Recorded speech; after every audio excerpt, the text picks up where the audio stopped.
బయట వర్షం కొడుతుంటే ఎంతమందికి వేడి వేడిగా కంకి తినాలనిపిస్తుంది. సో నేను ఆ టైప్ నాకు తినాలనిపిస్తుంది. చల్లగా ఐస్ క్రీమ్ కూడా తినాలనిపిస్తుంది. సో ఈరోజు వర్షం పడతా ఉంటే చికెన్ పకోడీ వేయమని మా వాళ్ళు అన్నారు. నేను ఎందుకో ఇన్స్టా చూస్తూ ఉంటే ఈరోజు మార్నింగ్ నాకు ఈ రీల్ కనిపించింది.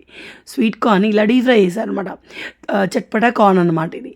సో నేను కూడా ఎందుకు ట్రై చేయకూడదు అని ఫ్రిడ్జ్ తీసి చూస్తే ఒక్కటే కంకి ఉంది. సో దాన్ని ఇలా కట్ చేసి వేడి వేడి ఉన్న నూనెలో స్విమ్మింగ్ చేయించా అనమాట. సో ఇది మంచిగా మీకు ఇంకా క్రిస్పీ కావాలంటే ఇంకా ఎక్కువసేపు ఉంచుకోవచ్చు. సో నాకు గోల్తే చాలు అనుకున్నాను అనమాట. సో దీన్ని ఫ్రై అయ్యాక 5 మినిట్స్ తర్వాత తీసేయండి. పేలడం లాంటివి ఏం జరగవు. సో తీసేసాక దీనికోసం మీకు చాట్ మసాలా కావాలి, కొంచెం కారపొడి మిక్స్ చేసుకొని పెట్టేసుకోండి. సో ఈ రెండింటిని మీరు చికెన్ పకోడీ మీదకి వేసుకున్న, పకోడీ మీద వేసుకున్న, ఇలాంటి కార్న్ చాట్ పైన వేసుకున్న బాగుంటుంది. సో దీని మీద స్ప్రింకిల్ చేశాను.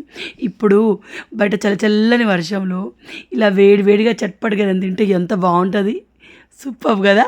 సో ట్రై చేయండి మీరు. నాకైతే బాగా నచ్చిందండి. జస్ట్ ట్రై చేశాను, ఫస్ట్ ట్రైలోనే సక్సెస్ అయింది అండ్ చాలా టేస్టీగా ఉంది.